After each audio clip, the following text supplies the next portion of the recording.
Buenas noches. El lunes, ante la primera pregunta que le hicieron, el gobernador Suárez chicaneó el acto peronista que se estaba dando en el centro. Dijo, acá tengo unas fotos que me han mandado y por lo que veo no son muchos.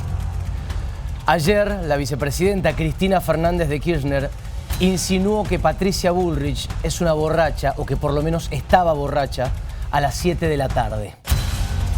Un gesto que es un tanto hipócrita, porque ¿sabés a quién le hacían la misma campaña de desprestigio con el alcohol? A Lula da Silva, al gran perseguido que tanto han mentado en estas últimas 2 semanas, le bajaban el precio con lo mismo, con un supuesto alcoholismo.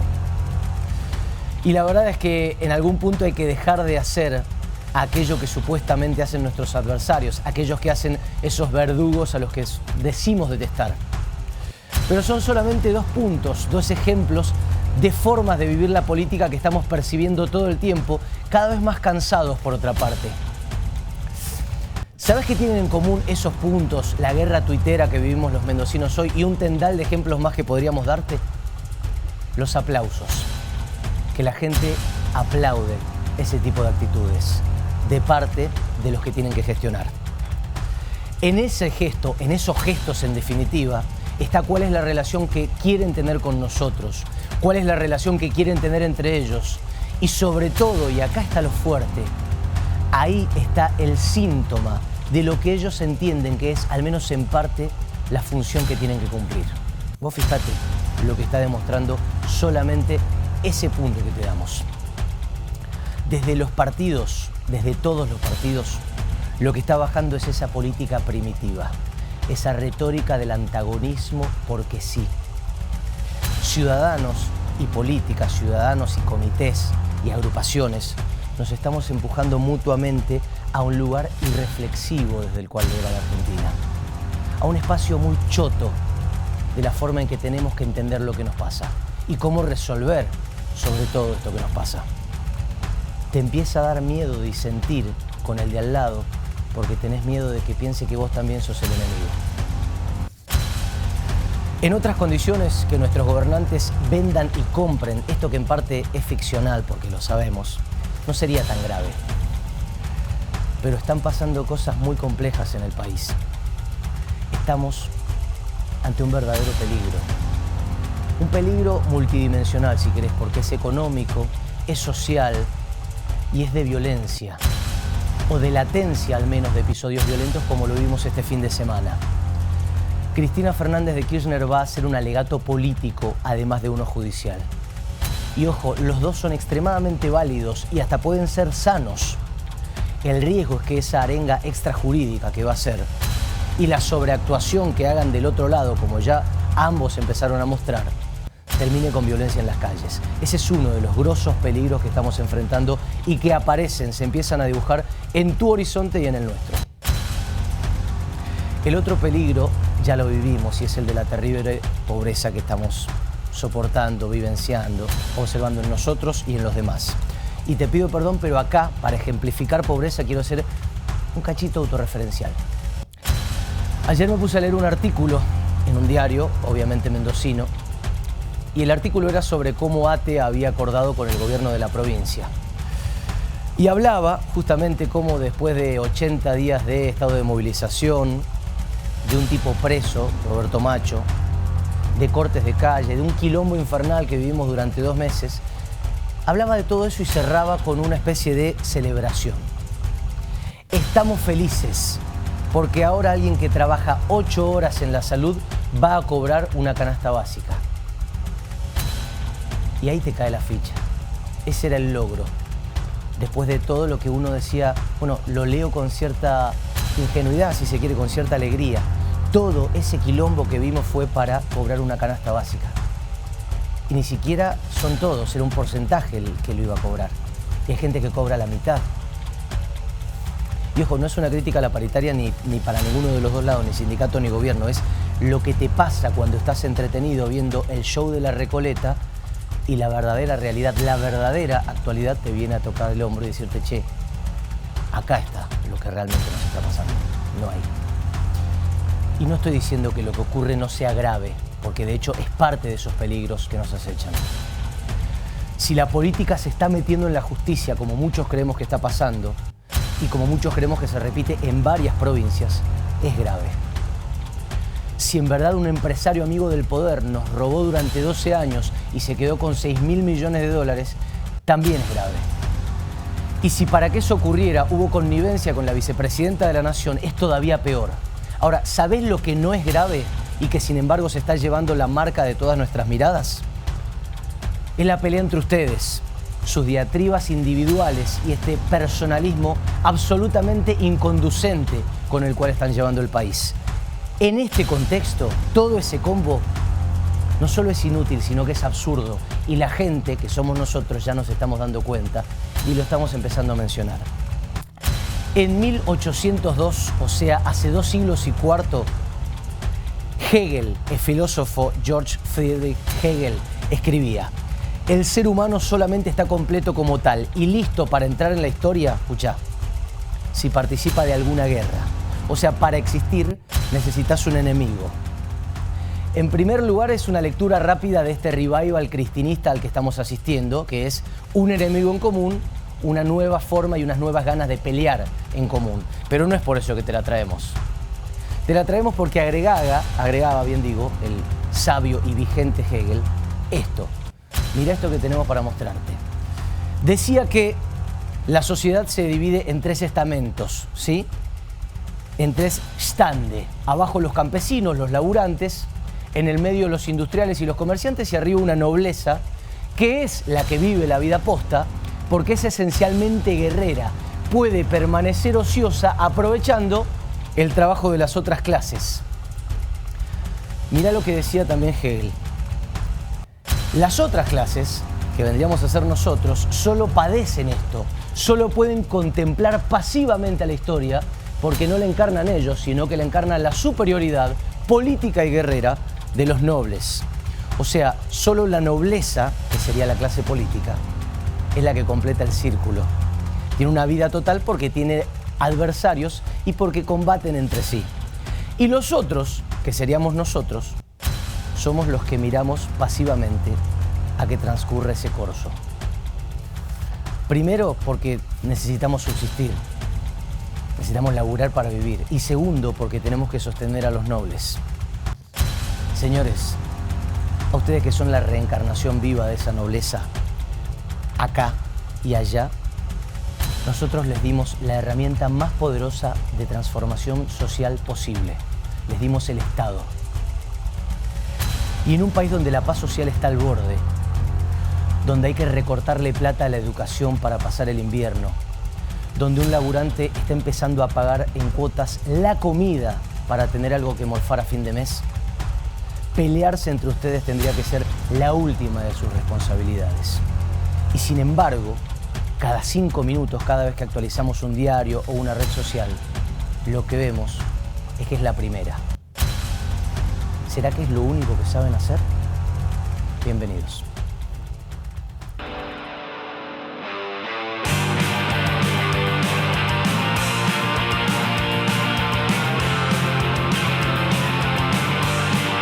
Ha habido demasiada sangre en la Argentina para que sigan amenazando con tiro, bala, gas lacrimógeno, gas pimienta. Decirles que gracias y pedirles, bueno, que vayamos a descansar un poco, que ha sido un largo día.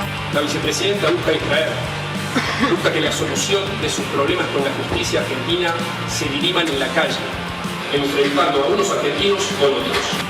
No me arrepiento de este amor, aunque me cueste el corazón, amar en su vida.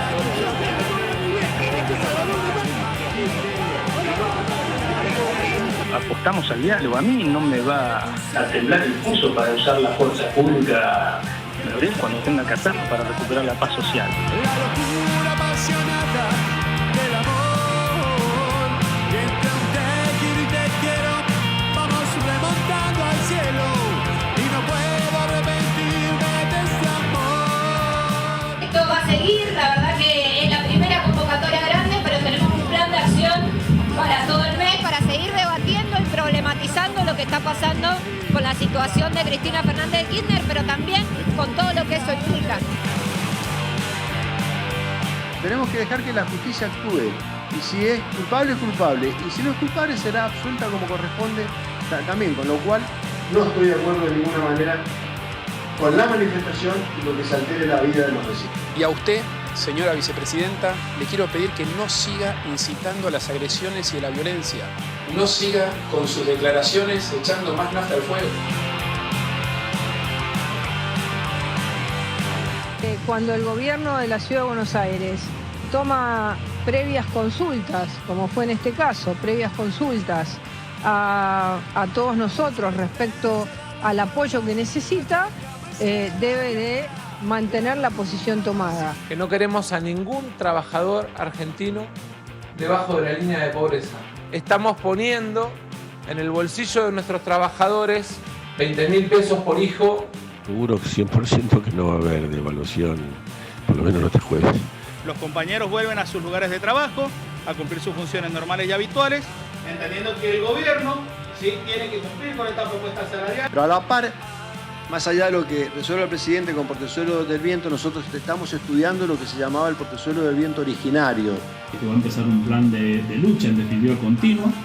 Por supuesto que en mi caso apoyando al gobernador para que siga sosteniendo esos recursos que son de los malarguinos también y para poder completar portezuelo del viento. Estaba viendo un informe de la CEPAL de estos días. Esto lo va a poner contento a Daniel, lo va a poner preocupado a Massa. Muy bien vestida y cuando les pregunté eso, nada. Viva la jefa, vamos, bueno, la jefa, sí. vamos. Y además sos de Boca.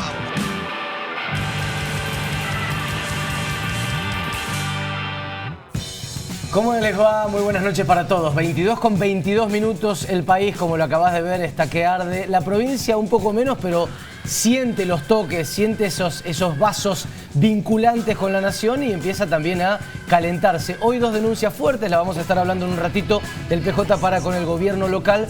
Y se podría decir que la agenda empieza a abandonar un poco toda la situación de gremios, sindicatos y salarios para meterse en temas más de gestión. Y en esos temas de gestión aparece la minería. Por eso, en un ratito lo vas a tener sentado aquí al intendente de Malargüe, Juan Manuel Ojeda. Antes, lo más importante de todo, este equipo que hace 7D. Agustina Fiadino a mi izquierda. ¿Cómo le va? Muy buenas noches. Juli, ¿cómo va? ¿Todo bien? Buenas noches para todos. Bienvenida, Agustina Fiadino. Y a mi derecha, Rosana Villegas. ¿Cómo le va? Bien, me quedé esperando. No, me quedé pensando en la extrema derecha de Pablo Gerardi, que suele sentarse ahí. ¿Cómo le va, Pablo? ¿Quién no me representa? ¿Cómo están? Buenas noches. ¿Cómo le va? ¿Todo bien? Me gusta que clare. Rosy, la dejé con el saludo a medias. No, por favor, ¿Todo bien? todo muy bien, todo muy bien. Esperando este séptimo día porque tenemos un montón de cosas para tratar de aclarar, ¿no? De poder poner un poquito algo que nunca dijimos en el periodismo, blanco sobre negro. Blanco Así que sobre seguramente negro. vamos a dedicarnos a eso. Muy bien, y a Gerardi que lo toca especialmente porque hoy está un malarguino, él es nuestro hombre del sur y se va a hablar también del vaqueano, por supuesto. Hace mucho que no recordamos que somos un equipo federal. Somos Sí, un claro, equipo referente. ¿Querés recordarlo, Pablo, en esta noche tan linda? Usted es metropolitano, Claro. Agustina viene del este, Rosy del centro de la provincia y yo del sur. ¿Y cómo se siente usted, San Rafaelino, habiéndose quedado con una obra que en principio era para los malargüinos? Usted sabe cómo es la política. Gerardi estamos aquí. nos robó portezuelo del viento para San Rafael. No, bueno, no nos metamos ahí. No. De verdad, felices de que estén del otro lado, con muchas ganas de hacer este séptimo día. Lo vamos a saludar al intendente Ojeda, Juan Manuel Ojeda, el hombre que conduce los destinos políticos de Malargüe, una de las comunas más australes. ¿Cómo le va, Juan Manuel? Muy buenas noches, bienvenido. Bueno, buenas noches, gracias por la invitación, buenas noches a todos los televidentes. Gracias por venir, segunda vez en el año aparte, es un hombre que ocupa centralidad en la mesa periodística informativa de Mendoza. ¿Se siente un poquito decepcionado porque Suárez haya decidido ir por el vaqueano? ¿Lo decepcionó un poco la decisión del gobernador? No, en absoluto. Me hubiese decepcionado si no hubiese definido que íbamos a seguir peleando por portezuelo y por sobre todo de que no iban a quedar esos recursos en el sur de la provincia, porque acá lo más importante es que hoy el sur sigue contando con 1.023 millones de dólares. Bueno, hay que ver cómo se reparte eso, lo charlamos en un ratito. Queríamos hacerle una de arranque al intendente que va a estar con nosotros.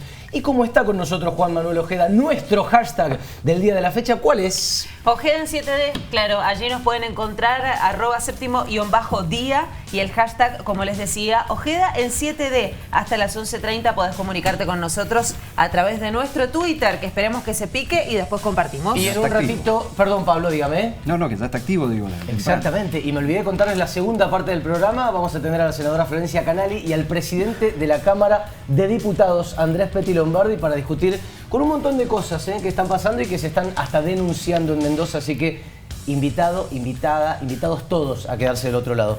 Juan Manuel, ¿cómo le va? Bienvenido. Gracias. Gracias por estar nuevamente con nosotros. Gracias. Recién nos decía que no se siente decepcionado por la acción de Suárez porque se ha decidido seguir peleando por Portezuelo del Viento. Ahora, con 500 millones de dólares puestos en el Baqueano, solamente van a quedar 500 para Portezuelo del Viento. ¿Cómo se va a hacer si la primera licitación hablaba de 800 millones? Bueno, en realidad lo que nosotros estamos pidiendo hoy es volver al proyecto original, el proyecto por el cual Julio Cobos firma el convenio con Néstor Kirchner allá por el 2006, que era un proyecto totalmente distinto en cuanto a las obras anexas, como la relocalización de la vía de las Loicas, y que se deja de inundar también lo que es el camino al Paso Vergara.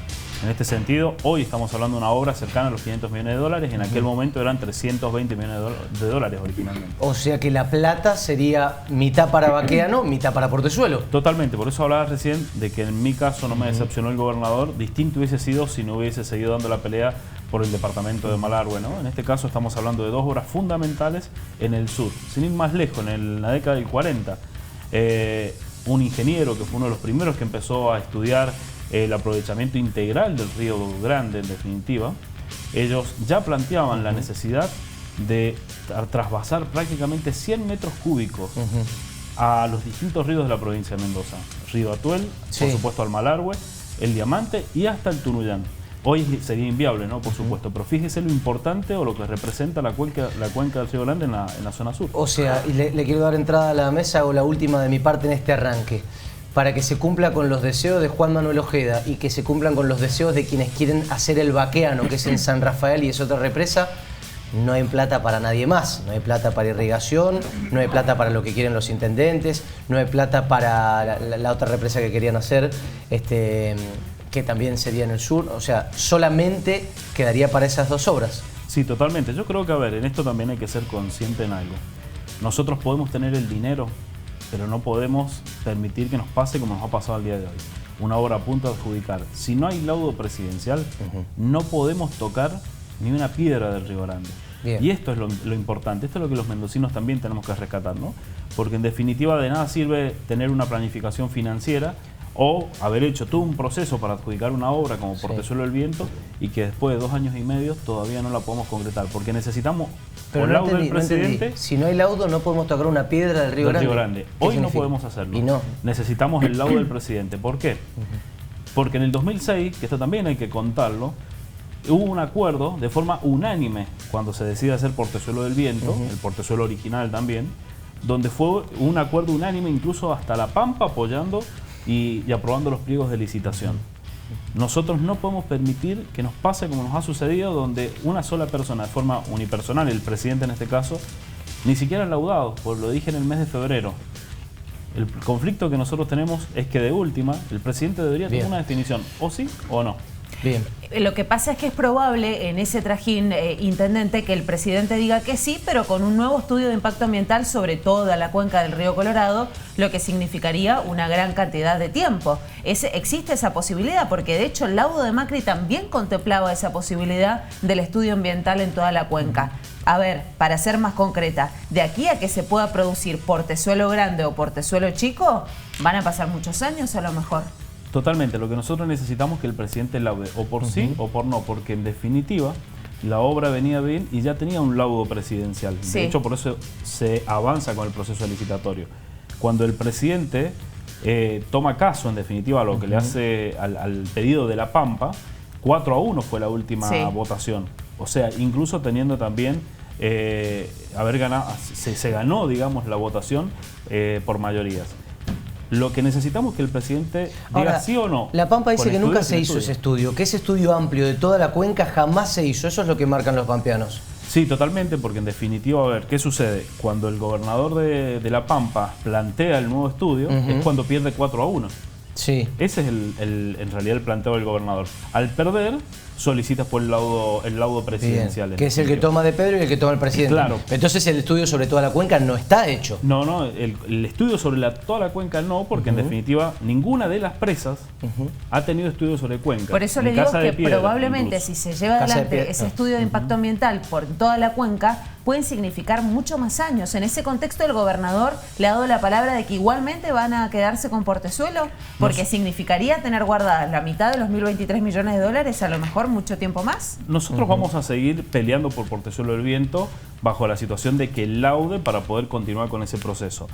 La realidad es que el proyecto original, ¿sí?, va a necesitar de los nuevos estudios también. Ahora, intendente, ¿qué les hace pensar que el presidente puede llegar a laudar si en el tiempo que debía hacerlo no lo hizo?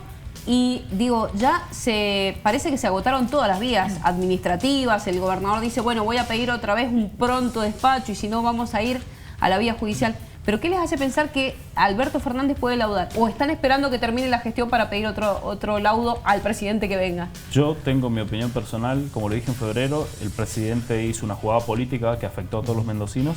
No va a laudar, se va a lavar las manos y la única solución va a ser esperar a que, gracias a Dios y muchos de los argentinos, cambiemos de presidente.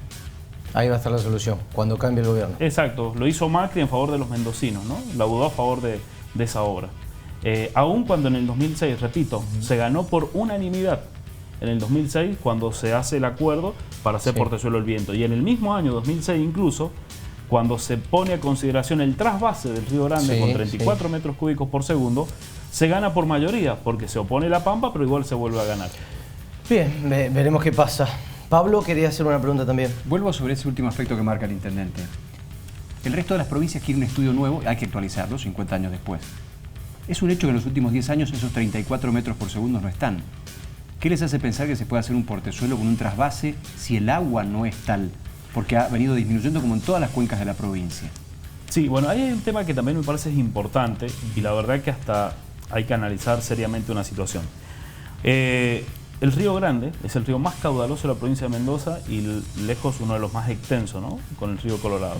Allá por el año 76, cuando se hace el primer acuerdo sobre los 34 metros cúbicos por segundo autorizados como cupo para la provincia de Mendoza, que se le da 24 metros inicialmente y después 10 como un estabilizador propio de las distintas situaciones, nosotros llegamos al 2020 prácticamente con más de 90 metros cúbicos por segundo de caudal medio del Río Grande a la altura de Portezuelo del Viento, que no es un detalle menor también que hay que tomar, que hay que tener en cuenta. Pero no es la que le corresponde a Mendoza.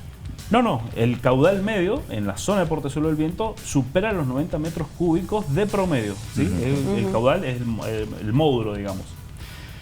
Y hay momentos en el año que supera los 400 metros cúbicos por segundo de agua. O sea, imagínense lo que significa ese río, que con ese caudal, con 34 metros cúbicos por segundo, por supuesto, como cupo para la provincia de Mendoza, que la realidad que no lo hemos usado y que la realidad está generando otras provincias derechos sobre un recurso que es el agua, porque tampoco los mendocinos la estamos usando, salvo un metro cúbico asignado por ley para Potasio Río Colorado. Fíjense lo que significa a nivel de recurso natural, donde los mendocinos, esos 34 metros cúbicos por segundo, hoy no regamos ni un árbol. Ahora, intendente, una de las cosas que plantea siempre el PJ con este tema de Portezuelo del Viento es que al gobernador le ha faltado gestión. Le ha faltado diálogo, sentarse con el gobernador de La Pampa, sentarse con el gobernador de Buenos Aires, la rosca de la que hablamos generalmente en política. ¿No le faltó eso también al gobierno de la provincia? Yo creo que cuando se fracasa, por supuesto que todos tenemos un grado de responsabilidad, lo que hablábamos inicialmente, ¿no? Estamos como país porque nos falta diálogo, porque la política o el politiquerío nos lleva por encima, porque nos falta criterio en la política. Es tan fácil gobernar simplemente con el criterio de la gente. Siempre pongo el mismo ejemplo, ¿no? Nosotros exigimos planes sociales trabajando y salimos en todos los medios, porque la gente lo que pide es eso, es criterio de la política, no es que seamos... Y en este caso, por supuesto, todos tenemos que asumir un grado de responsabilidad. Lo cierto, y esto yo lo veo desde la lejanía tal vez, que hoy nosotros nos encontramos con un gobierno central que es como hablarle a la pared. Y yo le pongo el mismo ejemplo. Hoy veía en un medio, en el noticiero, a la gente de discapacidad acampando y el gobierno diciéndole que no los piensa atender. O sea, eso pasa por el respeto de la política, ¿no? Digo, en definitiva, necesitamos que realmente la política se ponga a la altura. Todos fracasamos, miren, no hay portezuelo, fracasó el presidente, fracasó el gobernador, fracasó los intendentes, fracasó la oposición, fracasó el oficialismo. Todos fracasamos. El gobierno nacional fracasó porque no quiso hablar y porque no tuvo ese don, quizá político, de por lo menos expresarse en los términos. Ahora, ¿en qué fracasó el gobierno local? Claramente, tal vez en el diálogo, tal vez, no les sabría decir, digo, habría que hacer un buen análisis. Pero usted ha hecho un buen análisis en estos 2 años. Porque la sensación era que... Usted ha hecho ese análisis. Yo creo que en realidad más que el diálogo, ¿saben en qué fracasó? Que en definitiva, y nos pasó desde un principio. ¿Ustedes se acuerdan cuando pasó la pandemia? Sí. Neuquén, 3 meses sin pagar sueldos. Río Negro, Malargüe le pasó lo mismo, con la diferencia que no postergamos salarios. Y desde la noche a la mañana el gobierno nacional salió y puso 5.000 millones de pesos a Neuquén, 5.000 millones de pesos a Chubut, si no me equivoco, y 3.000 a Río Negro. Y a Mendoza vinieron 2.000 para que nos distribuyéramos entre todos los departamentos.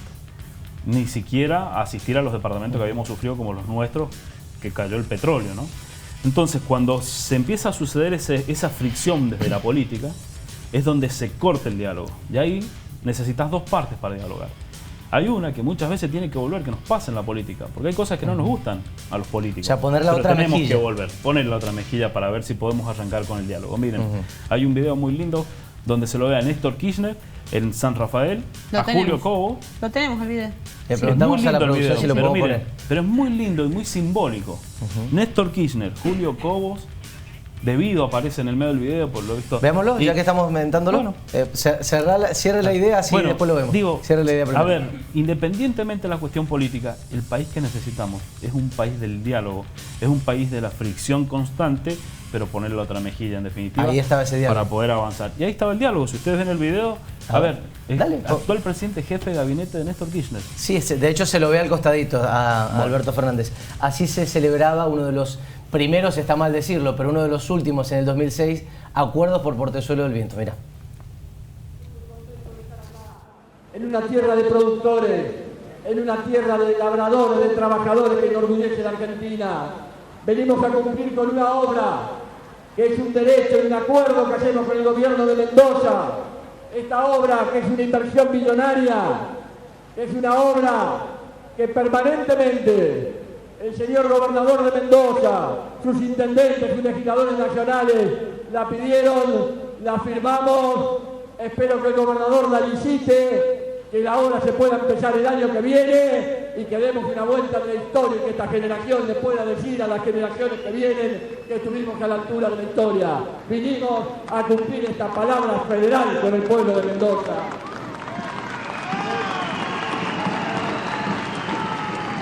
Amigos,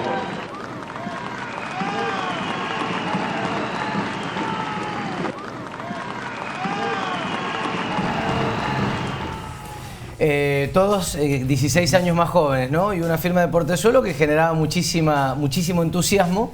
16 años después todavía estamos acá discutiendo lo mismo. Eso también es parte del ADN argentino, ¿no? Totalmente. Y mientras tanto, insisto en lo mismo, el recurso vital como el agua en ese río sigue siguiendo su curso y los mendocinos seguimos perdiendo. ¿Por qué? Porque con el portezuelo del viento, con 28 metros menos de paredón, con la presa armada de tierra, en definitiva como la de Potrerillo, por ejemplo, con un sistema constructivo distinto, no hormigón compactado de rodillo, sin la relocalización de las lóicas, sin inundar el Paso Vergara, y pensando en el trasvase del Río Grande al Atuel, con el cupo que le corresponde a Mendoza, nosotros podríamos generar más energía en los Nihuiles, podríamos aumentar a 60.000 hectáreas irrigadas en el sur de la provincia de Mendoza, podríamos aumentar más generación incluso de energía en general. Yo insisto en lo mismo, miren, y por eso cuando usted me hacía la pregunta recién, ¿en qué fallamos? Y bueno, capaz que fallamos en que había que ponerle otra mejilla para ver si podíamos retomar el diálogo. Última de portezuelo, hablamos del gobierno nacional, de en qué falló el gobierno local. ¿El peronismo de acá jugó para La Pampa para usted? Totalmente. El peronismo jugó para La Pampa y lo sigue haciendo porque hay un problema en política. Miren, ayer un medio de comunicación me preguntaba si tenía que pelear contra el gobernador, si lo haría. Y no le quepa la menor duda de que lo haría.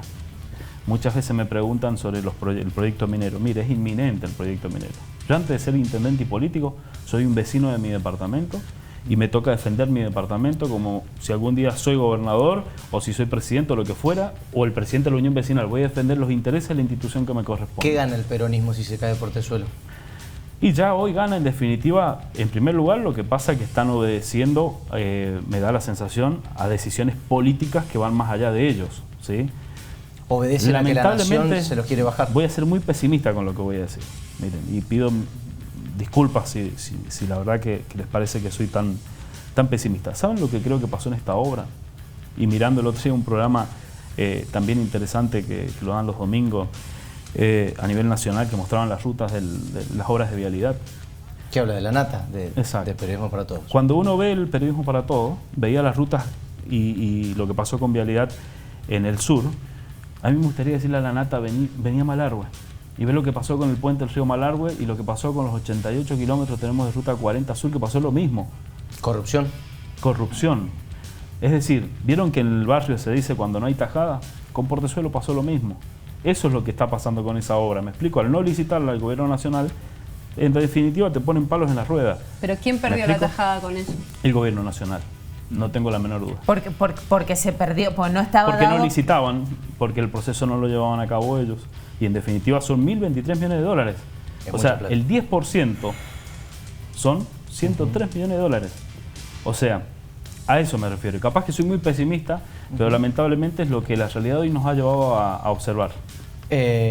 Era la última sobre Portezuelo, pero la verdad es que abre todo un camino interesante. Yo voy a arrancar con minería porque, como lo decíamos al principio, hoy usted es un sujeto central en la política mendocina y en la gestión de lo que tiene que venir. ¿Cuándo llega a la legislatura la ley de zonificación minera?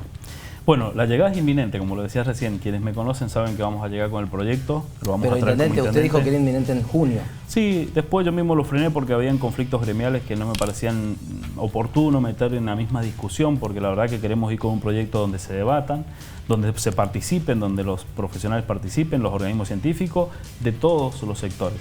Yo le diría que en los próximos días el proyecto va a llegar. Y volvemos al diálogo. En ese caso, ¿usted está dialogando con legisladores de distintos partidos para lograr que ese proyecto pueda salir aprobado? Sí, totalmente. Tenemos muy buen diálogo con distintos legisladores. Yo creo que el problema hoy no está tanto en la política. Lo que hay que hacer es invitar a que la población debata y que participe. Miren, vuelvo a lo mismo. Estamos en democracia y lo mejor que puede pasar es el debate permanente. Que no nos tengamos miedo a decirnos las cosas en la cara. La introducción del programa, esta sensación de lo digo o no lo digo, estamos en democracia, hay que discutir las cuestiones. Por eso digo, a mí me gustaría que antes que termine septiembre poder estar con el proyecto en la legislatura, pero es inminente, digo, eso se los garantizo. ¿Quién define la fecha? ¿Usted o lo está consensuando con Suárez? No, lo vamos a, yo calculo, la verdad que lo voy a terminar definiendo yo porque en definitiva también es parte de lo que queremos hacer desde Malargüe, ¿no? Queremos llegar a la legislatura, llevar el proyecto y lo que le he pedido al gobernador que realmente nos habilite la discusión. No le pedimos que se metan de lleno en la pelea, que habiliten la discusión. Eso es lo que necesitamos. Ahí está el tema, Manuel, porque el tema es la viabilidad política que vas a tener después. O sea, un proyecto que tenga que ir a buscar mayorías en la legislatura va a tener que pasar por el gobernador, que tiene su sector, por Alfredo Cornejo, que tiene otro sector, por el peronismo, que tiene sus parcialidades. Y usted sabe que el que se quemó con leche... Claro, es difícil volver a ese tema. Totalmente. Sobre todo porque, a ver, hay que poner contexto. Por ahí hay alguien que no está teniendo en cuenta la película completa. Este gobernador quiso modificar la ley 7722, tuvo que dar marcha atrás. Lo dijo en campaña.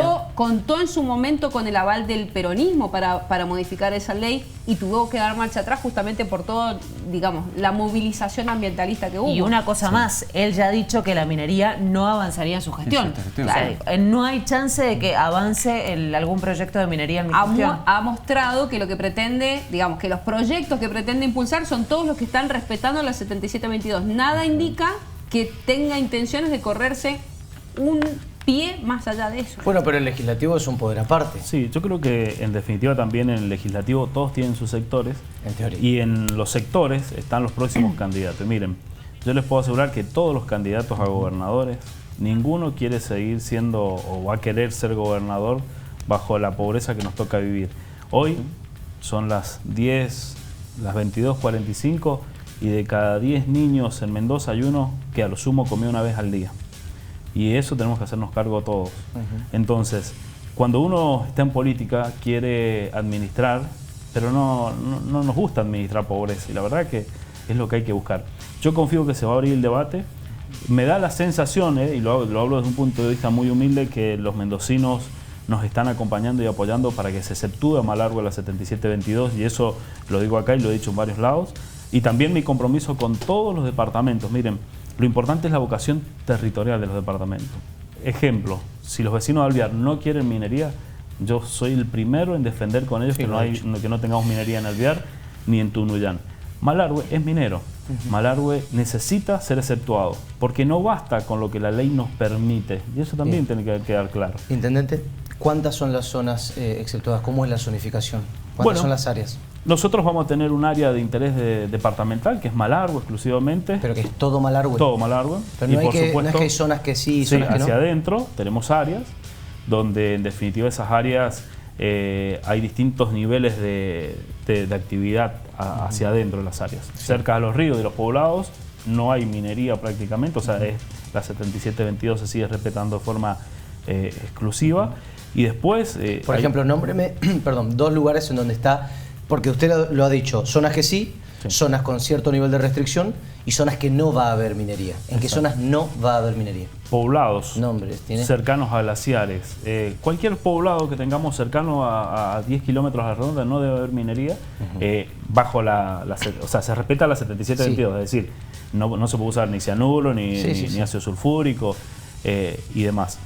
Después hay áreas donde sí se puede hacer plenamente, que es donde no hay acuíferos, donde no hay cuencas. Digo, esto es una realidad.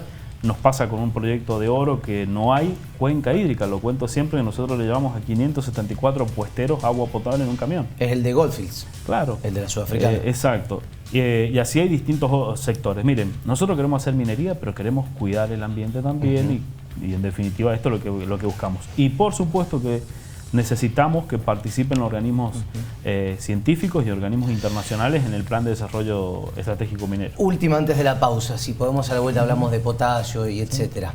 La semana pasada usted se reunió con el gobernador. Obviamente el tema de la minería estuvo sobre la mesa y él sabe cuál es su proyecto. ¿Qué le dijo él? No, básicamente el problema más que nada son los tiempos. Yo creo que, a ver, no puedo decirle qué me dijo él en definitiva, pero sí creo que el gobernador, como cualquier candidato a gobernador también, sabe que Mendoza necesita de la minería. Y en esto el gobernador lo ha dicho también. Miren, Mendoza, no puede ser que Neuquén crece a pasos agigantados, San Juan crece terriblemente, siendo una de las principales provincias en el país, no sé si la número 1 en desarrollo económico hoy en día. El norte con el litio. Y Mendoza estemos en el medio, cada vez peor, digo, en desarrollo. ¿Por qué? Porque miren, les voy a poner un solo ejemplo y especialmente se los comento a los vecinos. El próximo año, en el primer semestre, si no me equivoco, donde en la última reunión que estuvimos con el gobernador también, se van a invertir 320 millones de dólares por parte de YPF en Cerro Morado, en convencional, no estamos hablando de estimulación. 320 millones de dólares, yo les puedo asegurar que en Mendoza no lo genera cualquier oasis en inversión directa. Y estamos hablando de 10.000 puestos de trabajo en el lugar, donde me está tocando en los próximos días en el municipio incluso habilitar 2 empresas de arena de cercanía que te van a contratar 100 personas entre ambas empresas, con sueldos que van a oscilar los 200.000 pesos. Claro, y que te sube todo. Entonces, el ejemplo que le estamos poniendo es un ejemplo claro que tiene que ver con, permítanos hacer minería. Miren, no sé si me puedo extender 2 segundos en esto, tiene pero... todo y es más, después de la pausa se queda. Bueno, en el 1911 se empiezan a hacer los estudios para el trasvase del Río Grande al Atuel. ¿Y por qué insisto con esto? Porque, ¿por qué trasvasaríamos agua de un río, de un oasis que podría ser futuro, como es Malargüe, con casi 42.000 kilómetros cuadrados, lo trasvasaríamos al río Atuel para potenciar 60.000 hectáreas irrigadas en lo que es Alvear y San Rafael? Sí lo podríamos hacer en Malargüe. Por una cuestión básica, que no hay vocación territorial agropecuaria en el departamento porque el clima no lo permite, porque la altura y demás. Bueno, entonces, si el proyecto del trasvase está, es porque la vocación territorial de Malargüe, desde el 1911 en definitiva, se viene viendo que es petrolera, que es minera, que es ganadera, pero no responde a un modelo agropecuario, porque somos más patagónicos que cuyano en definitiva. Sí, claro. Entonces, por eso es importante que los vecinos de Mendoza nos acompañen en definitiva y que nos permitan hacer minería. Miren, Con un proyecto que nosotros arranquemos como una mina de oro, estamos hablando de 7.000 a 8.000 personas trabajando, y hay un detalle no menor. No es lo mismo trabajar a 4.000 metros de altura a 600 metros de altura sobre el nivel del mar. Costos y la capacidad de que pueda llegar a trabajar gente que a 4.000 no podría y a 600 sí puede. Está con nosotros el intendente de Malargüe, Juan Manuel Ojeda. Te está contando por qué él cree que tiene que haber minería en Mendoza y dijo, por algo nos estamos quedando atrás en desarrollo económico y mientras tanto los vecinos sí se van para arriba. En un ratito vamos a tratar de entender por qué y qué pasa también en términos de gestión y en qué sí se está avanzando. Ya venimos, no te muevas de ahí.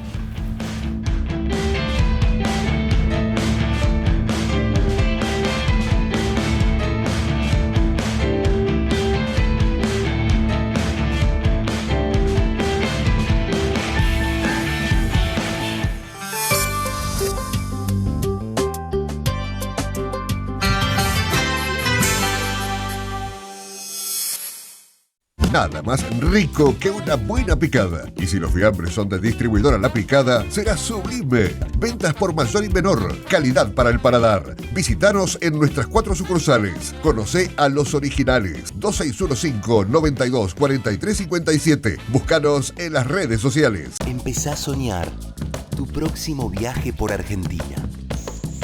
Descubrí lugares nuevos. Explorá lo inexplorado. Sentí la fuerza de la naturaleza. Entrá a larutanatural.gov.ar. Inspirate, elegí, planificá. La naturaleza te espera. Argentina te espera. Primero la gente. Ministerio de Turismo y Deportes. Argentina Presidencia. En el proceso digestivo, cada gota de patalgina cuenta.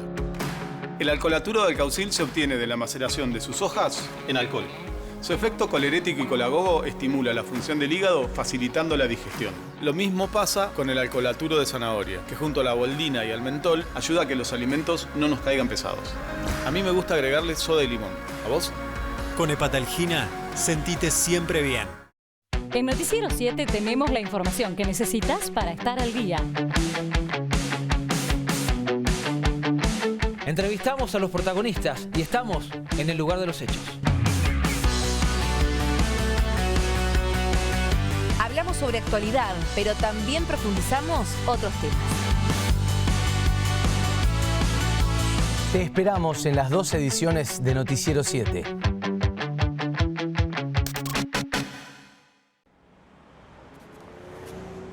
Gana tiempo. Entra en edemsa.com y en un solo clic paga tu factura.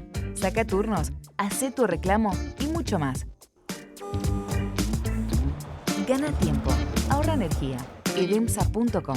¿Es verdad que los productos para la higiene íntima nos ayudan a prevenir una infección vaginal? Es verdad. ¿Y este nuevo Lomecan? Es la única línea de higiene femenina pensada para la salud de la zona íntima. ¿Qué tiene de especial? Está dermatológica y ginecológicamente probada. Equilibra el pH natural y te mantiene fresca todo el día. ¿Cómo lo usamos? Todos los días. Sugiero adoptarlo como un hábito de higiene. Siempre más vale prevenir. El nuevo Lomecan ya es parte de mi rutina. ¿Y vos? ¿Empezaste a cuidarte? Nuevo Lomecan B-Therapy. Protección e higiene todos los días. Empezá a soñar tu próximo viaje por Argentina. Descubrí lugares nuevos. Explorá lo inexplorado. Sentí la fuerza de la naturaleza. Entrá a larutanatural.gov.ar. Inspirate, elegí, planificá. La naturaleza te espera. Argentina te espera. Primero la gente. Ministerio de Turismo y Deportes. Argentina Presidencia.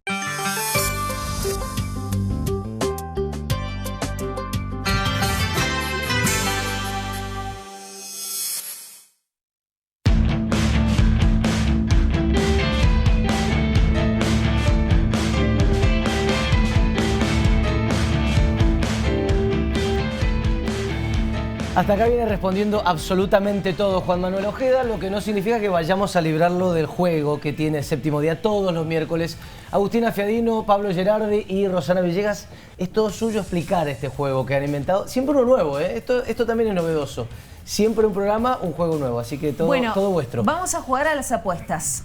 Le vamos a presentar al intendente de Malargüe una ruleta. Y él lo que tiene que hacer es hacer sus apuestas. ¿Qué es lo que piensa que va a pasar o a quién puede elegir? Porque le está poniendo las fichitas a algo o a alguien en particular, más que por supuesto el resto de las opciones. ¿Se anima? Sí, por supuesto. Arrancamos entonces. A ver, acá tenemos... ¿Portezuelo del Viento sale por laudo del presidente o por amparo por mora? Por amparo por mora. Bueno, pero sale entonces por ese lado... Por la vía administrativa. Por la vía judicial. Por la vía judicial. Yo hubiese puesto una tercera. ¿Cuál es? Porque va a haber otro presidente. ¿Y un presidente Juntos por el Cambio? Sí, como lo fue Macri. Bueno, pongámosle nombre a ese presidente.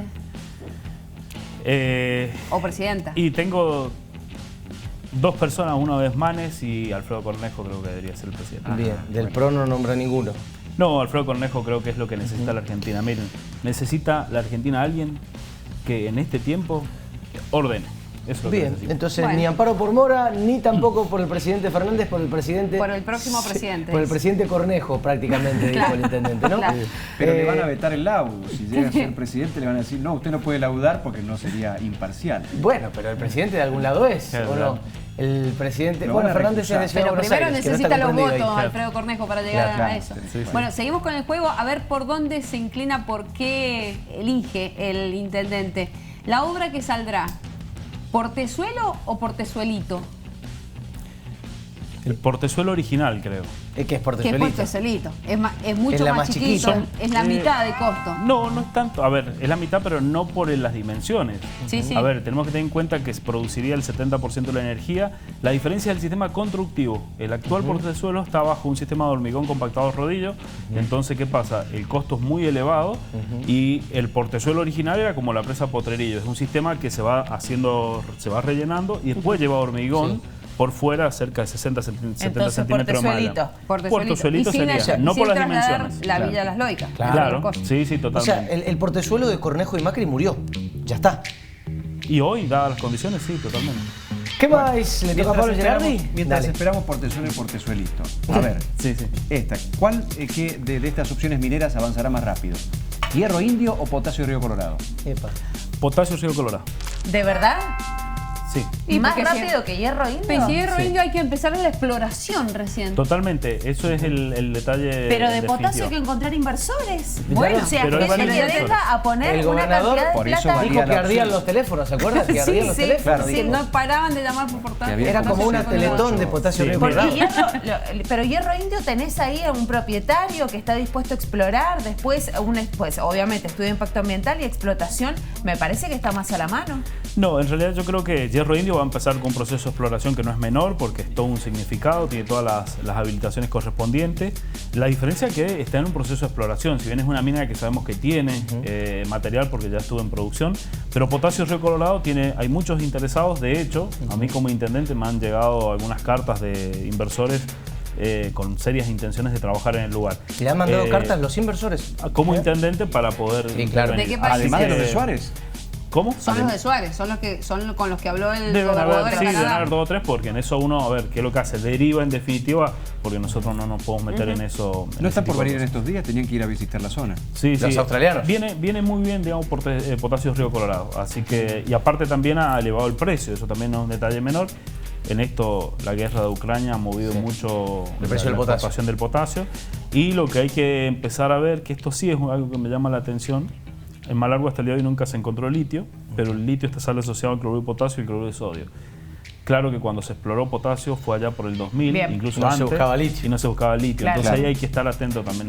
O sea que usted está cruzando los dedos toda la noche para que haya litio ahí. Hay que buscar alguna salida porque miren. Yo me imagino en la casa de Ojeda hay una especie de santuario seguramente con una... Seguimos con las apuestas. A ver a quién le ponen sus fichitas. ¿Quién va a ser el próximo gobernador? Hemos puesto a 3 de su partido, no se puede quejar. Tadeo García Salazar, Daniel Orozco, Ulpiano Suárez. Ustedes me conocen que yo soy una persona que no tiene miedo de opinar. Me gustaría mucho Ulpiano Suárez. Ajá. Es el segundo invitado que va por Ulpiano, ¿no? ¿Quién fue el primero? Baquier fue el primero. Claro. No, y Manes también dijo que si puedo fundamentarlo, miren, Daniel Orozco y Tadeo es colega y excelente profesional. Orozco también. Daniel también es es excelente profesional, pero Ulpiano es una persona que, en mi caso, a Malargüe lo ha visitado 3-4 veces todos los años. Y eso es importante cuando uno tiene gobernadores que potencian, digamos, el trabajo de los pueblos alejados también. Muy bien. Bueno, ahora lo vamos a incomodar un poquito, se la estábamos haciendo muy fácil. Una figura que promete.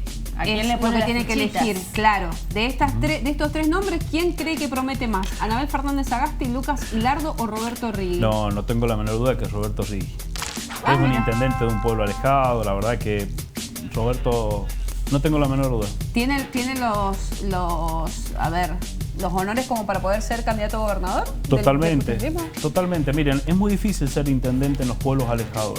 En los pueblos alejados, en los pueblos como los nuestros, y imagínense a 400 kilómetros, hacemos salud, hacemos educación, hacemos un poco... Nos falta tiempo porque así son las funciones. Y les puedo asegurar que si uno les cuenta lo que uno hace, se asombrarían, no sé, cuando ven que nosotros sostenemos hoy, parte de urgencias sanitarias. Sí, claro. Y nos el toca, vecino golpea esa puerta. Exacto. El vecino nos echa la culpa si sube el azúcar o la hierba, claro. Aún cuando es un tema del presidente. Entonces es difícil y se necesita vocación de trabajo, y me parece que es una persona muy humilde también, que en el medio de esto vuelve a lo mismo, se necesitan políticos. Muy bien. Bueno, nos queda la última, Pablito. La última apuesta casi que la respondió desde hace un buen rato, pero la minería en Mendoza saldrá bajo el imperio de la 7722 o con la zonificación de Malargüe. Bueno, ahí le va a salir. Ahí le pongo toda la zonificación de Malargüe y vamos a hacer todo. Y les puedo asegurar algo, miren. Malargüe va a ser un modelo a nivel internacional, porque uno tiene que ser exigente en los trabajos que uno hace. Lo estamos grabando, intendente, lo vamos a volver a invitar en 5 meses, 6 meses, y vamos a ver si seguimos con lo mismo. Y yo les digo algo, miren, les dije que era inminente. Yo más allá de septiembre, octubre, nosotros lo estamos presentando al proyecto. Y Malargüe va a ser un modelo internacional en todo lo que es el desarrollo energético, petrolero y minero. Pero siempre pensando que somos una base turística, que somos uno de los departamentos de mayor turismo, y lo hemos demostrado en este último año, y todo eso tiene que ser compatible en la misma matriz productiva. La ganadería también, y es lo que tenemos que trabajar. ¿La próxima invitación es con el proyecto en la legislatura? Trato hecho, como diría el programa de... Trato hecho. ¿Cómo le ven de chivo a otros programas, no? Gracias, intendente, por haber venido, de verdad. Gracias. Ojalá que la próxima sea tratando el proyecto, viendo qué pasa. Que sea buen viaje, porque se va a Malargüe ahora mismo. Sí, tengo mañana un desayuno, así que tengo que... Algo de deporte. Gracias por haber venido. Juan Manuel Ojeda, intendente de Malargüe. Pausa en un ratito. Florencia Canali por el Frente de Todos y Andrés Lombardi por Cambia Mendoza, por el radicalismo. Sentados acá, no te muevas de ahí, ya venimos.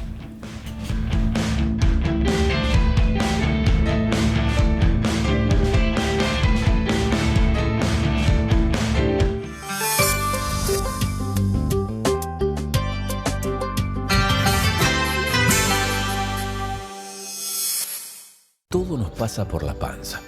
Cuando algo te sorprende, lo tenés que digerir. Y si algo se te complica, está frita. Para todo lo que te dé dolor de panza, confía en Buscapina Duo. Panza, zapán, pancita, cuídala con Buscapina.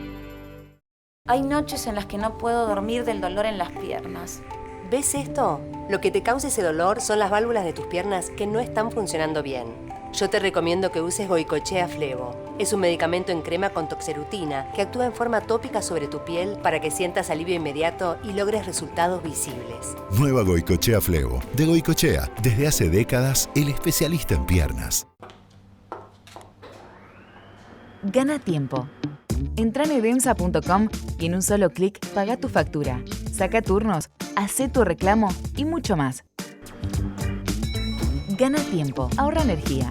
edemsa.com. Nos vemos desde muy temprano. Buen día, ¿desayunamos juntos? Nos vemos a media mañana. Dale, prendete. Que arranca lo más entretenido. Nos vemos informados al mediodía. Móviles en vivo, entrevistas. Y el análisis de la mano de los especialistas. A la siesta, seguimos. Con los temas de interés y toda la actualidad. Nos vemos divertidos, novedosos. Pará todo, que las tardes son por acá. Y volvemos con más noticias. Este equipo de la edición central mostrándote todo lo que pasó en el día. Nos vemos así. Somos el canal que está con vos. Nos vemos como somos.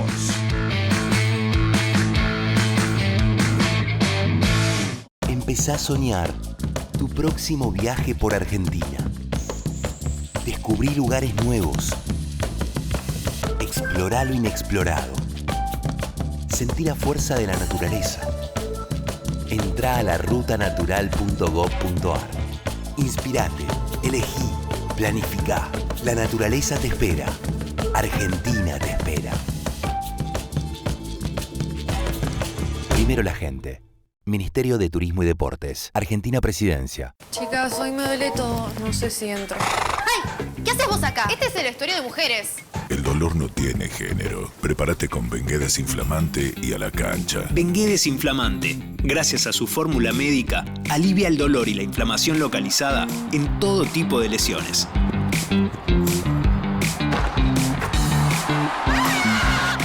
¡Gracias, caballo! Bengué Desinflamante, imparable contra el dolor. 94.9, la que va. Bravo.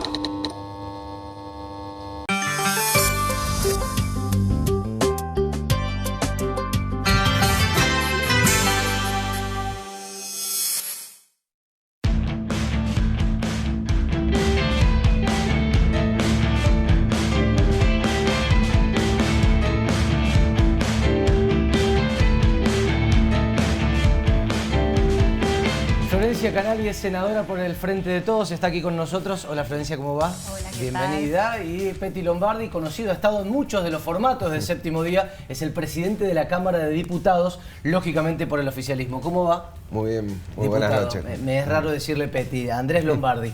No hay problema, siempre es Peti. Empecemos por un tema del día de hoy que ha sido la denuncia del peronismo por el supuesto mal reparto de fondos para la obra pública, concretamente en un programa que se llama PIM, ¿no es cierto? Infraestructura Municipal, que se otorga desde hace más de un año. ¿Por qué hay algunos municipios que tienen muchos más fondos que otros? ¿Y por qué justo esos municipios son radicales, que es la esencia del reclamo que se hizo hoy? Ya, a ver, primero me parece que hay que aclarar cómo funciona el programa de infraestructura municipal. En enero, el 14 de enero, a través de todos los medios de difusión, se convocó a todos los municipios a que presentaran proyectos de hasta 40 millones de pesos para financiar. Esos proyectos luego se firman los convenios, se aprueban, se estudian, se firman los convenios y se dan plazos de ejecución de obra. En el caso puntual de Maipú, presentó un proyecto 2 o 3 meses después por 40 millones de pesos que iba a ejecutar en el transcurso del 2022 solo 5 millones y los otros 5 millones quedaban para el 2023, los otros 35, perdón. Cuando vos empezás a ejecutar y ya han desembolsado más del 50%, ya hay un remanente de presupuesto, se te permite que vuelvas a presentar nuevos proyectos. Por eso es que hay algunos municipios que ya tienen más proyectos aprobados, firmados y que están en etapa de ejecución. Pero entonces el en tope el caso de Maipú, ¿no debería ser 80 millones el tope? Digo, si son 40 y 40. No, ¿Cuál es el tope que puede pedir un municipio entonces? Era 40 millones de pesos con el presupuesto original de 580 millones de pesos asignados a ese programa. Luego se fueron incrementando esos fondos y estamos cerca de los 1.000 millones. Por mayor recaudación, por diferentes situaciones, se ha ido incrementando ese fondo. Pero al principio, el 14 de enero, cuando se anunció, el presupuesto aprobado por la legislatura de 580. O sea, no es una Si vos lo irregularidad. dices en los 18 municipios, te va a dar aproximadamente 40 millones de pesos. O sea que no tiene nada de irregular que un municipio tenga 100 millones de pesos acumulados para hacer obras por parte de ese programa. No, no tiene nada irregular, tiene que ver con la capacidad del municipio para presentar proyectos, tiene que ver con la viabilidad de esos proyectos, tiene que ver con el nivel de ejecución. El municipio de Maipú ni siquiera ha llamado a la licitación. Y en el fondo hay una cuestión que es una cuestión de política. Los municipios más vinculados al Frente de Todos estaban acostumbrados a ir a la Nación y pedir los recursos en la Nación y no hacían el camino de la elaboración de los proyectos para presentarlos en Mendoza. Iban a la Nación, firmaban los convenios rápidamente, se lo daban, pum, pum, pum, y listo, y se atendían los fondos provinciales. No fue así, por ejemplo, ese mismo municipio de Maipú, en el año 2020, inflación de por medio, tuvo un PIN de 25 millones de pesos para hacer toda la obra de la calle Massa, que es uno de los PIN más altos del año 2020. Entonces, que hay discriminación, hubiera habido discriminación también en el 2020 y no la hubo. Entonces, ahora que el gobierno nacional ha empezado el ajuste y que no hay tantos fondos y que ya no firman tantos papeles y que ya no emiten tanto dinero, empiezan a ver esto. Y se han dado cuenta que han llegado tarde. Y ellos mismos son los que tienen que avanzar con esa licitación de 5 millones de pesos y poner en funcionamiento el PIN que ya está aprobado y que ya lo firmaron con el gobierno provincial. ¿Pero que no lo sabe, Bermejo? Me parece que no, que lo desconoce. ¿Y Digamos, por qué debería haberlo informado Estebanato, que ya firmó ese PIN de 40 millones que tiene un plazo de ejecución de 5 millones en el 2022 y 35 millones en el 2023, que si él avanza con ese PIN de 5 millones ahora, puede volver a presentar otros, y si hay refuerzo presupuestario y queda partida en el programa de infraestructura municipal, se le van a financiar nuevos proyectos. Florencia, el diputado lo que está diciendo es, recién ahora el peronismo se da cuenta de que va a tener menos fondos de la nación por este ajuste que están aplicando, y encima en el 2020 se otorgaron en fondos a Maipú una de las cifras más altas de todo el programa, con lo cual no habría discriminación. ¿Es tan así? ¿Qué ve usted de esto? Mire, yo no sé por qué se ponen tan nerviosos por un pedido de informe del senador Bermejo, porque fue solamente eso, un pedido de informe. Pero hay una denuncia implícita. Claro, a mí me parece que es interesante plantear una cuestión de fondo, que tiene que ver con salir de las falacias que generan un prejuicio alrededor del cual discutimos la política. Yo creo que primero empezar afirmando que es mentira esa cuestión de la grieta, es un invento de la nata, la grieta. No existe la grieta. Que es, por supuesto, no existe, que es básicamente una reedición de la teoría de los dos demonios, que establece que vendrían a haber dos facciones políticas con intereses políticos que se pelean entre sí, y en el medio una sociedad que está cautiva y que está inerte ante esa situación. Eso me parece que es una gran subestimación de la sociedad. La sociedad es una sociedad activa, con conciencia política. Que creo plenamente en ese concepto que usted está tirando, yo creo plenamente que es real. Bueno, yo no, justamente qué bueno que disentamos. Mira, eso tiene que ver con la democracia. Al igual que usted, muchos ciudadanos y ciudadanas mendocinos y argentinos tenemos conciencia política como ciudadanos, ciudadanos de a pie, y que están permanentemente discutiendo la política. Y por eso mismo, y eso tiene que ver con todo, se habla del tema de rendir cuentas. Yo no entiendo por qué este gobierno tiene tanta reticencia para rendir cuentas. Esto es un pedido de informe. Si hay algún problema, que lo informen. Tenemos muchísimos pedidos de informe aprobados que ni siquiera son contestados. Pero ese es el gran problema que tenemos. Puede ser gravísimo, porque en realidad estaríamos reeditando en Mendoza, si es verdad lo que manifiestan desde el Frente de Todos, lo que Suárez le critica tanto a Alberto Fernández, que hay una discrecionalidad en el manejo de los fondos. Y en ese caso, preguntarle a Andrés Lombardi, ¿todos los municipios del PJ se durmieron, como dice usted, en el pedido de este fondo? No, no todos. Hay muchos municipios que han accedido, hay algunos que han accedido, hay otros que se están todavía trabajando en los proyectos. El municipio de Santa Rosa está buscando refuncionalizar el proyecto inicial. El de San Rafael ha tenido problemas con el inmueble donde se iba a localizar, pero son procesos que están en camino, no es que todos se han dormido en eso. Creo que en el caso puntual de Maipú ha sucedido eso.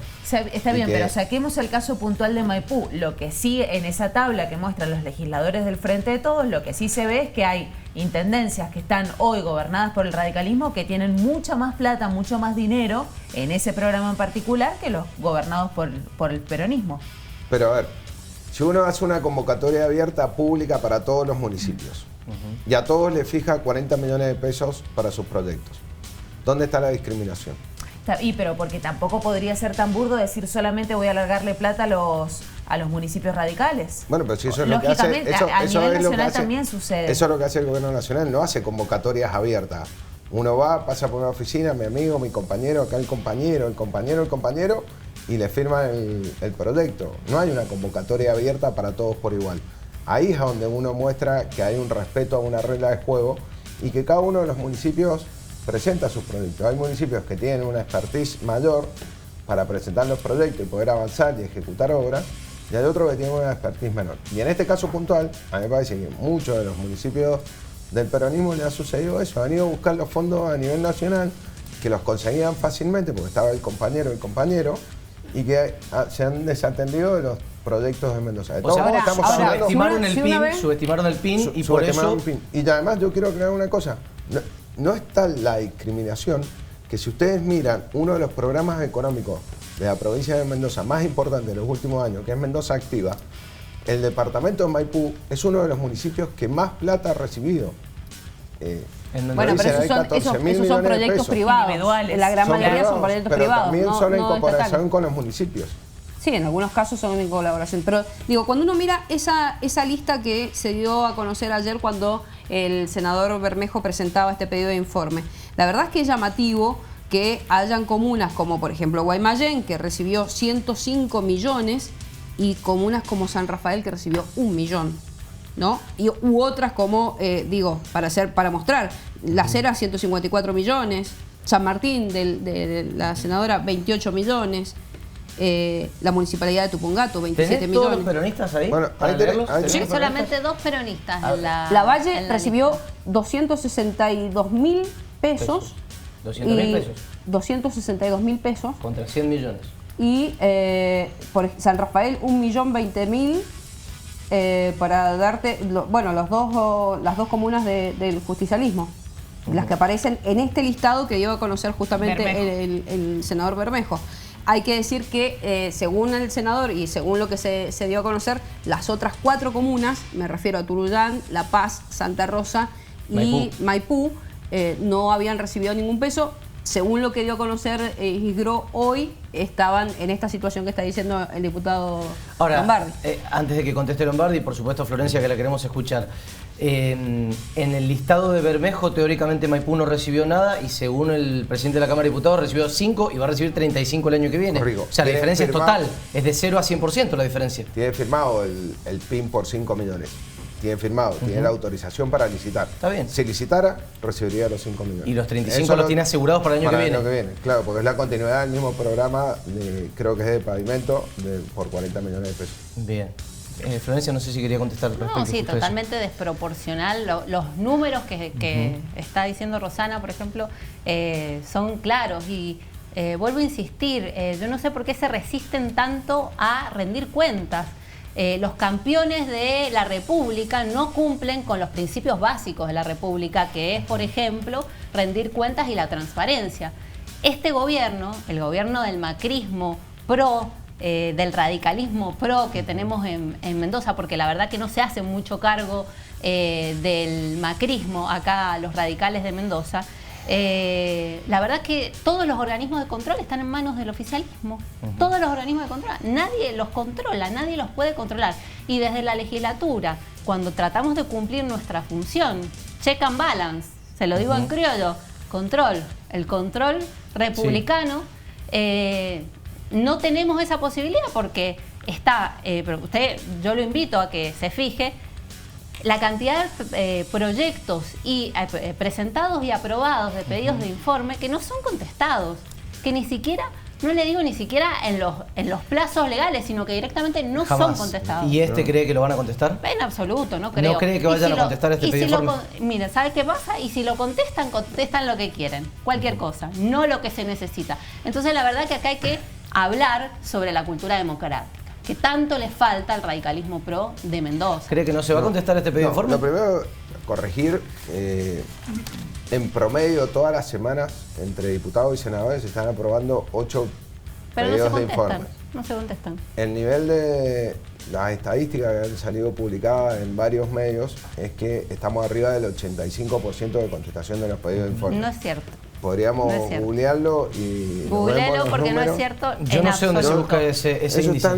¿Y sabes por qué no sabes dónde se busca? Porque no hay transparencia. Porque no hay transparencia. Pero tal vez puede ser porque yo soy ignorante y no sepa dónde se busca. No, te comento, es porque no hay transparencia, porque hay una gran dificultad del acceso a la información pública por parte de cualquier ciudadano, pero por parte de los legisladores también, que tenemos una obligación y una responsabilidad en respecto todo caso, a eso. Esos informes debieran estar colgados en la página de la Cámara de Senadores y en la Cámara de Diputados. Sí, pero tendríamos que tener alguna forma de identificar cuáles son los que están vencidos.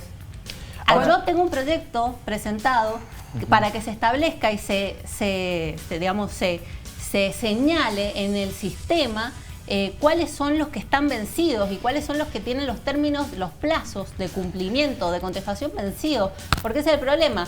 Presentamos proyectos, está bien, los aprueban, pero después no los contestan, entonces es como si no los presentáramos, no hay ningún tipo de control. Ahora, senadora, ¿cuáles serían, por ejemplo, los que les parece que no, de los últimos que usted recuerde que no se han contestado, por ejemplo? Hay muchos proyectos que no se contestan. Pedidos de informe, me Sí, refiero. hay muchos pedidos de informe que no se contestan porque acá pasa algo, que es que tenemos una situación grave en Mendoza y yo creo que eso también es importante hablarlo. Nosotros necesitamos democratizar las instituciones y actualmente tenemos una bajísima calidad institucional. Ahora, porque desde hace 7 años que gobierna el radicalismo de una manera casi que, le diría, la legislatura es casi una escribanía. La cantidad de mayorías que tienen, la cuestión de que no respetan ningún parámetro respecto a los organismos de control. Entonces, la verdad que sí, vamos a hablar, tenemos que hablar en serio y tenemos que hablar de cultura democrática que falta y de la poca calidad institucional que tenemos para quienes se dicen, como lo dice Cornejo, como lo dice Suárez, los campeones de las instituciones y del republicanismo. La verdad que están muy lejos de ser eso. En este punto, no sé si lo tiene... Que tengo acá datos de la Cámara de Diputados. Proyectos aprobados en el 2021. 137. Perdón, son 137 pedidos de informe aprobados. 137 pedidos de informe aprobados. Pedidos contestados 107. Año 2022, este es a principios del 2022, al 23 de marzo. Aprobado 21, contestado 6, estaban al principio. Bueno, yo le voy a decir, usted es diputado, yo lo entiendo, usted es diputado, Lombardi, pero en la Cámara de Senadores más del 50% de los pedidos de informe no son contestados. Y las contestaciones que recibimos son contestaciones a medias. La verdad que tienen que hacer un mea culpa, yo creo. Tienen que hacer un mea culpa. ¿Por qué todos los... Dígame, ¿por qué todos... busco los datos del Senado. Yo le pregunto, ¿por qué todos los organismos de control los tiene el oficialismo? ¿Cómo le parece a usted que un amigo de Cornejo puede controlar el gobierno de Suárez, el delegado de Cornejo? Dígame cómo puede ser que lo puedan llegar a controlar. Mira, a ver, para decir que esto fuera gratis, libre, así uno opina, ¿viste? Y la verdad que las composiciones en las cámaras son el resultado de la expresión popular. Sí, pero yo no estoy hablando de las composiciones de la Cámara, estoy hablando de los organismos de control. Vamos a hablar... Eso es irrefutable, ¿Nos Lombardi. vamos a escuchar o no? Sí, yo lo estoy escuchando. Bueno, las cámaras son la expresión de la voluntad popular. Esa voluntad popular la da una mayoría al Frente Cambia Mendoza y un Frente de Todos que está en una expresión de alrededor del 30%, 32, 35%, depende de la Cámara. Luego, los miembros, tanto del Poder Judicial como de los otros organismos de control, se definen por votación de la Cámara de Senadores. Usted es senadora y sabe que eso es así. Y eso, la conducta de quiénes son los que proponen, los propone el Poder Ejecutivo. Y entonces, cuando Paco Pérez era gobernador y Celso Jaque, propusieron a Julio Gómez, a Mario Adaro y también a Pérez Walde, a Palermo en la Corte. Entonces, nadie dice, no, porque lo propusieron a su ministro de gobierno, entonces se ha roto la institucionalidad. No, son las reglas del juego. Que me hable de la Corte porque no me puede hablar de los organismos de control. En los organismos de control también los miembros que incluyeron en el Tribunal de Cuentas fueron tipos y personas vinculadas al peronismo. No es así. Petiñano, ¿quién lo propuso? Mire, ¿quién yo le pido que no tratemos de defender lo indefendible. No, pero los organismos de control actualmente... Dejemos el relato. No es ningún relato, son datos concretos. Los organismos de control actualmente los tiene todos el oficialismo. Eso no es posible, así, de esa manera no es posible lograr la calidad institucional mínima que se requiere. ¿Por qué? Porque los organismos de control existen por algo, existen para justamente controlar al Poder Ejecutivo, controlar a las distintas empresas de servicios. ¿Quién dice que una persona vinculada al peronismo va a ser más eficiente al conducir un organismo de control? No, lo importante es que no sean amigos de Cornejo, con eso nos conformamos. Bueno, el problema es que no sean amigos de Cornejo, pero eso, ¿cuál es la calidad institucional ahí? Si mire, lo que tiene que haber es un organismo... Lo que se pide democracia. Y si la democracia es la que representa esto... Se pide democracia y se pide cultura democrática, que es lo que yo pido siempre en la legislatura y en los lugares que me toca hablar. Pero si la cultura democrática es esto, aceptar las mayorías y minorías. Por y supuesto, que cada las uno mayorías de las instituciones tiene sus roles. El organismo justamente de control. ¿Cómo lo va a controlar los amigos de ustedes? ¿Cómo se los va cómo los amigos de ustedes lo van a controlar? Tiene que hacer su buen trabajo. Si no, también Lombardi, está la solución institucional. Si hay un funcionario en un organismo de control que no hace bien su trabajo, existen los mecanismos institucionales. Esto no es porque es mi amigo, porque si es por mi amigo, ¿viste? O sea, ¿qué es eso? Eso no es la institucionalidad. La institucionalidad es cuando alguien ocupa un sillón, ya se vale ese sillón. Lo dijo recién el intendente, cuando yo soy defensor de los intereses de Malargüe, soy defensor de los intereses de Malargüe. Cuando yo estoy en un organismo de control, tengo que hacer el trabajo para el cual me han elegido. ¿Qué es eso? Esa es la verdadera institucionalidad. Ahora, si el debate es porque son los amigos de Cornejo, perdimos toda calidad en el debate. Diputado, la senadora está diciendo que en su Cámara es 50 y 50 la respuesta y no respuesta. Si lo tiene ahí, sería interesante buscarlo. Lástima que en el diputado sean hasta marzo. Florencia, ¿lo tenemos ahí? A ver, que esto es Senado. Presentados 247 en el 2021, aprobados, bla, bla, contestados 123. O sea, tiene razón la senadora, es la mitad del contestado. 2022, 66-42, contestado 11. O sea, es una quinta parte lo que está diciendo la senadora. En diputados tenía razón Lombardi, en el Senado. Según esto, ¿de dónde lo estamos sacando? Le pregunto a la producción.